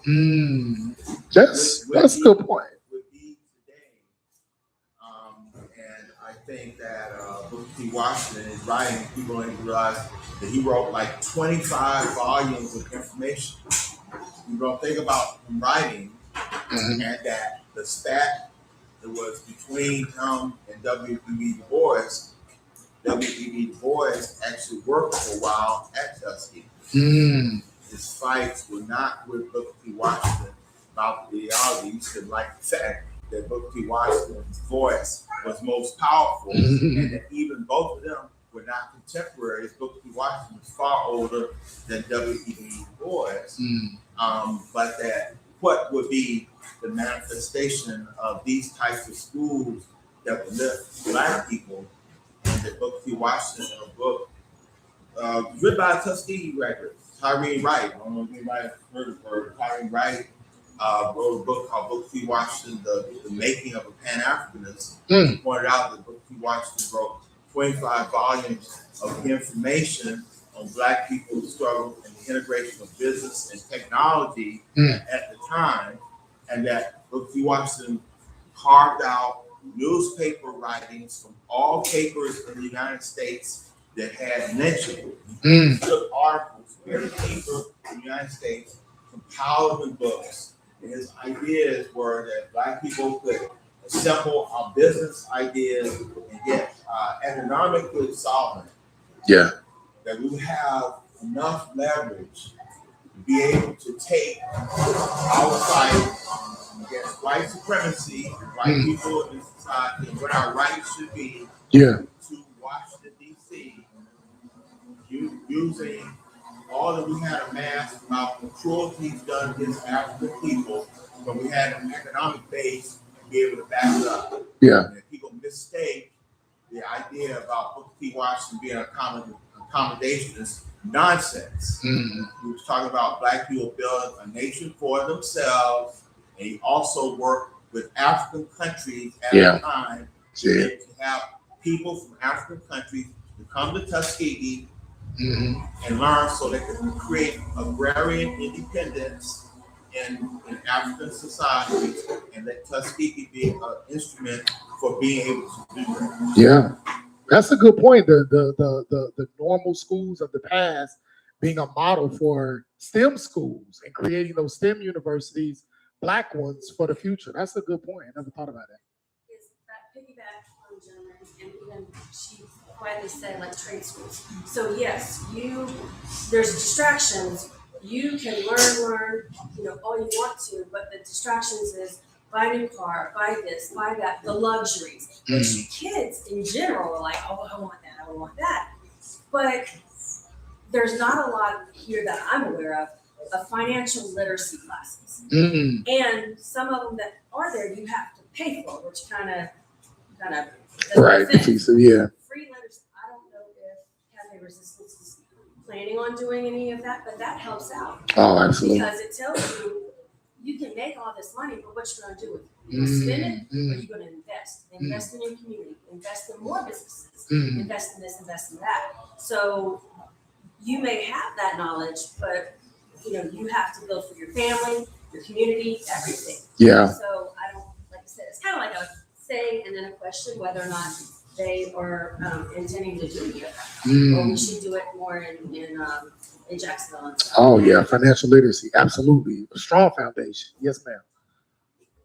The first question where it said, first sentence says, give short education, and you can't take away from you. They can't mentally and physically take it from you once you learn. They can take away the physical building, the access to it, and the high ticket price to it. That's what they can take from you. But to offset that, I believe, and I was raised in the late 60s. And when we was coming up, but I think one of the major things that need to happen in the resistance is going to be our own people, the younger generation, but we're going to have to push through it and fight. Is putting back together our village, putting back together our barter system, putting back together and explain how we was raised and grew up off the land. Yeah, you need money. Y'all need it. But a lot of people don't realize if I know how to sew and you know how to garden, we can trade services and product and the money stay where it's at. Stay with us, yeah. And that's how I was raised. I come from a Black family era. I'm a product of the Black family era. And I was raised on that era. I'm from Chicago. I'm like her. I'm from up north. And I have to tell my kids when we went from 8th grade to 9th grade, we didn't have an option to pick what our classes were. You literally went in school. They handed you a schedule, and on that schedule was home ec for the girls, sewing, shop for the boys. Like they gave you the basics. They took that out of the school. That was problem number one for me. They took that out of school. Yes, it's supposed to start at home, but let's talk about the economy we in now. Both parents have to work. Yeah. So when do you have time to teach your 13-year-old how to cook? Yeah. Because 9 times out of 10, my grandkids, my oldest is 18. They DoorDash. I didn't even know what DoorDash was because I cook every day. I raised my kids to cook every day. Get one day out of the week where you don't have to cook. That's your day. And everybody gets to see it for themselves. And then the older kids, you better take care of the little kids. Put people in the jungle where they can reach it, crackers, cookies, whatever it is. But you get a day to yourself. And I think we have to get back to that. I'm not, education is, my daughter asked me the important question when she said, Mom, you didn't teach me about grace. And I have to tell you, all have to give us grace, just like we have to give grace to the older generation. Because you don't know what we came from. I come from a generation where that generation lost their lives for knowing how to read and write. So we got it instilled in our brains, go to school. Yeah. Learn how to read, learn how to write, learn how to comprehend what you read, and learn how to count. We didn't have algebra, we just had regular arithmetic. Math was plus, subtract, divide. That's it. The other stuff to us, like, yeah, I don't want to do that. But you had to learn it because they lost their lives fun on it, or they had to sneak it on. Honestly, credit didn't come around for a big thing into the late 90s where it was just boom. I give you this, we get this, but we didn't have that. We had the barter system back then. And I'm real big on Black history. Real big on it. I always have been. And we have to get back to that. We have to give grace. We have to give grace to the generations before us. We have to give grace to the generations underneath us because I just told a friend of mine, we the big mamas now. Yeah. People that's older than me are either tired or passing or have passed. I'm just now, I'm so close to 60, if I miss it, to be ashamed that I ain't there yet. So I realized I'm the big mama, I'm the grandma, me and my people in my era, we're the grandma. So, but they all say, oh, y'all not the grandma. No, I'm not the grandma that I had. My grandma was 90 and tired of sitting there baking cookies. Now, wait a minute, I see that's a life for me. I'm going to go get your cookies and grandmas, and then we're going to go. But in the meantime, my grandkids know how to garden. They know how to shuck corn. They know how to pick corn. They know how to do greens and snap peas. Those are the things that I taught them. We can tack a skirt, but I ain't made the sewing machine any friends yet. But one of mine, she friendly, so I bought her one. And they got it on fine, so now I ain't heard anything. But you got to get back what I said. I didn't say they can take the building. They can never take what we can pass down. Everybody has something they like to do and love to do, and that's something you can pass down. We have to get the younger generation comfortable enough that we're not judging your decisions. We was all young, we was all like I ain't know yesterday. We all climbed out of windows, stuck around the car. And some we weren't supposed to do. We done been there, but we gotta get them comfortable so where they understand I'm trying to help them pass what the system's trying to do. Yeah. They're gonna trickle you with this AI and these computers and these stuff. My grandkids know ain't no sitting on none of that stuff when you come out. Get out. If you in my house, I got a baseball field bars, they hear the old school music, they be like, my granny, yep. Because what you sitting in here for? You gotta engage with them. You gotta figure out a way to engage with the young girls you see walking down the street instead of talking about it because you know she got all her stuff hanging out. But pull it to the side, don't make her feel bad about it. Like, baby, you so pretty. But you know, you can wear this one dress and help them. We had that in our generation. And that's got to come back. If you can't complain about wanting to change, it's never gonna be a part of the change. Right. So to say what is our important commodities for our liberation is us. It's us. It's what you know how to do. What are you good at? Are you good with teenagers? Talk to them. The men folk, we need y'all to get back with these boys and say, I look at the boy. Look. Because I tell them all the time, I got like I said, great kids, and I tell them I got a son that he didn't want to listen, and guess what? I got a grandson that's in their way. He's 14, so I have to put it to where he can understand. I said, look, where your uncle at? He locked up. Do you not realize that the next time I may see my son free out in the box? Do you want to do that to your mom? We ain't got time to sugarcoat. Y'all ain't sugarcoat it for us. You gotta be real with them and show them there's consequences. Action causes reaction. I am all for systems and this and that, but let's be honest. What really did work for the generation that got you up? We've got to get back to that. We've got to put, we are the commodity, we are the liberation, we are the ones that we voted against it. We knew how far to push, and we knew the difference. Action causes reaction. We've got to get back to that no matter what it is that you know how to do. If you're an educator and you're good at that, then keep a couple of books aside. You see a young man that's good at art. Find a book, even if it's a color book or it's a comic book with different graphics and say, hey man, draw that for me and bring it back. That's what we got to do. Right. No, that's so important. That's very, very important. And just to let y'all know, some of those things the sisters talk about, I know we got the Black Mentorship Group that happens on, when does it happen, Ulysses? Yeah. 12 o'clock on which Saturday? Every second Saturday.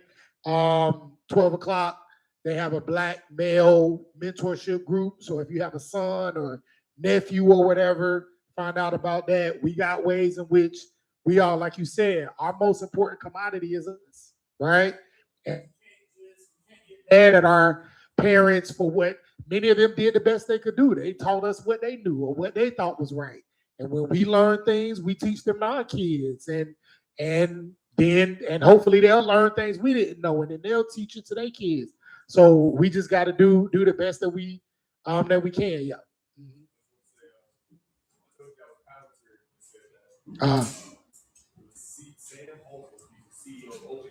Okay. Oh, got you. And that was who said that. want to commodify intelligence. Absolutely. So we got about 5 more minutes. There's a couple things I wanted to hit, but it's all good. We can cover that next time. Uh-oh. What happened? Oh no, why you want to restart now? Oh well, I'm almost done. Okay. You know these computers. Yeah, they want to restart at the wrong time. Okay. Well, one of the things I won't be able to go too deep into this now, but I wanted to talk about HBCUs. This was probably the most significant thing to come out of Reconstruction. Absolutely, was the creation of HBCUs, Black colleges, and so we'll talk more about this next time.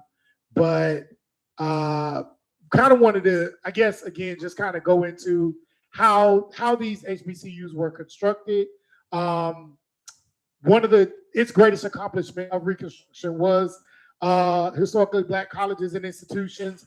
The first colleges for African Americans were established largely through the efforts of the Black churches. So the first HBCUs didn't come during Reconstruction. It was actually before. Does anybody know the first HBCU?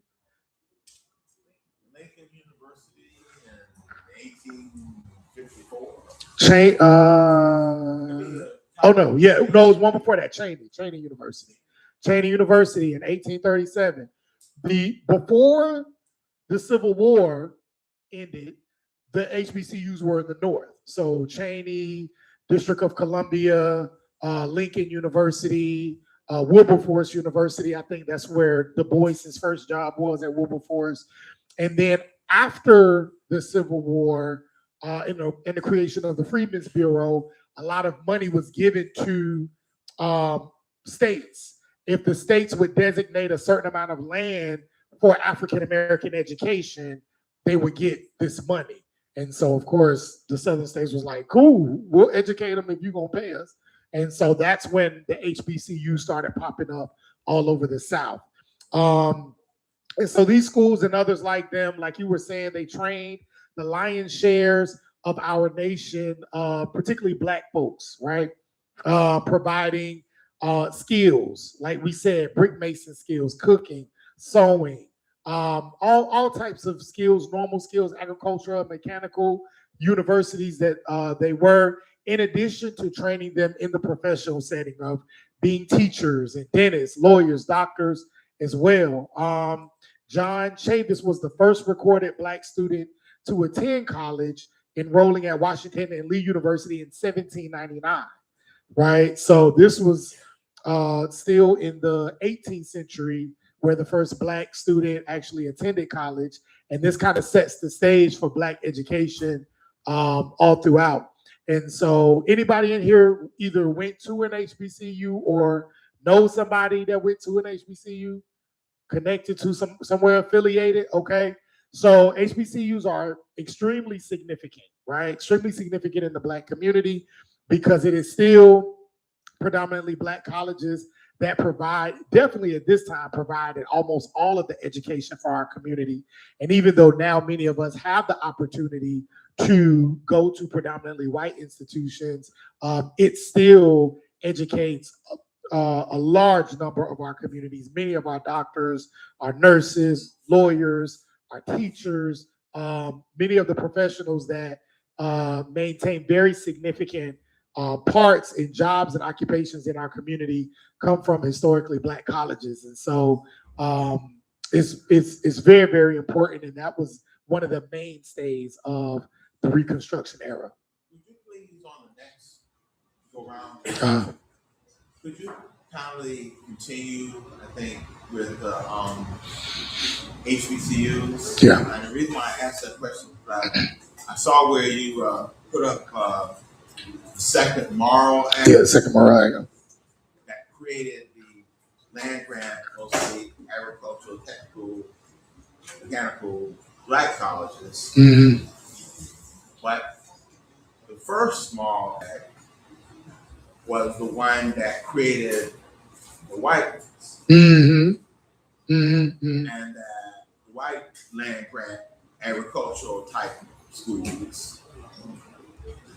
And it will be interesting to, I think, talk about what these kind of schools mean generally, even amongst white people, about what college education would mean and why the white aristocracy frowned on white schools that were going to be agricultural and mechanical schools that always operated in the shadow of the white liberal arts schools. And given that we're in Georgia, the University of Georgia versus Georgia Tech would be a great example of that. Yeah.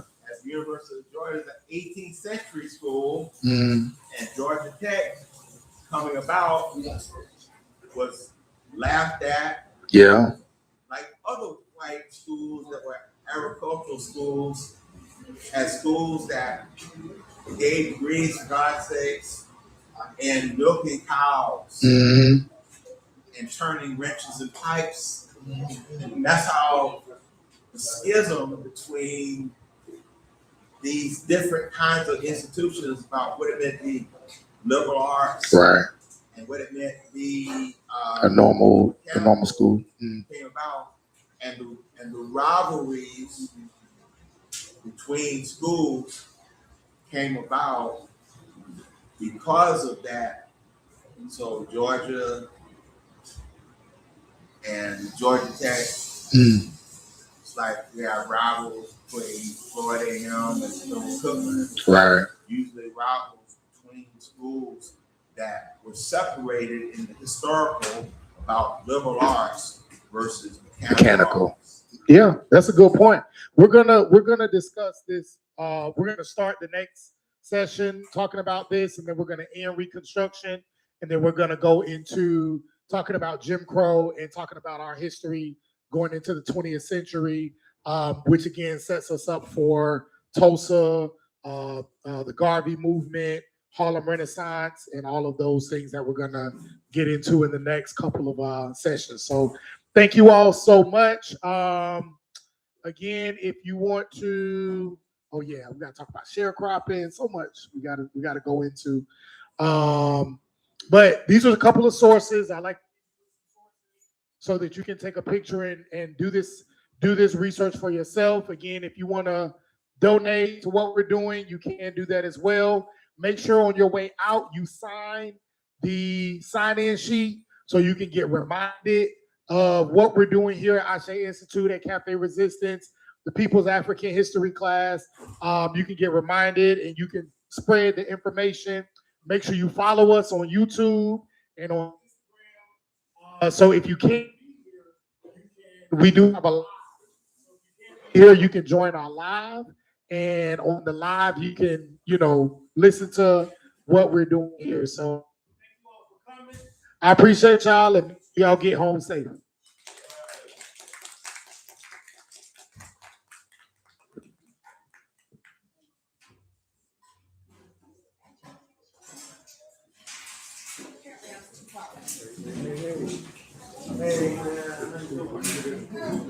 Oh, make sure y'all buy something from the store. Get y'all a smoothie or something to eat, or anything like that.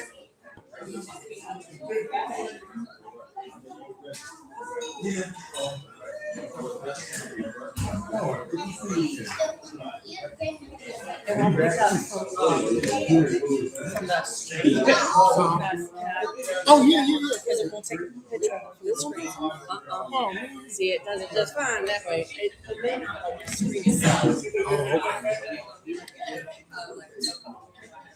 So much going on.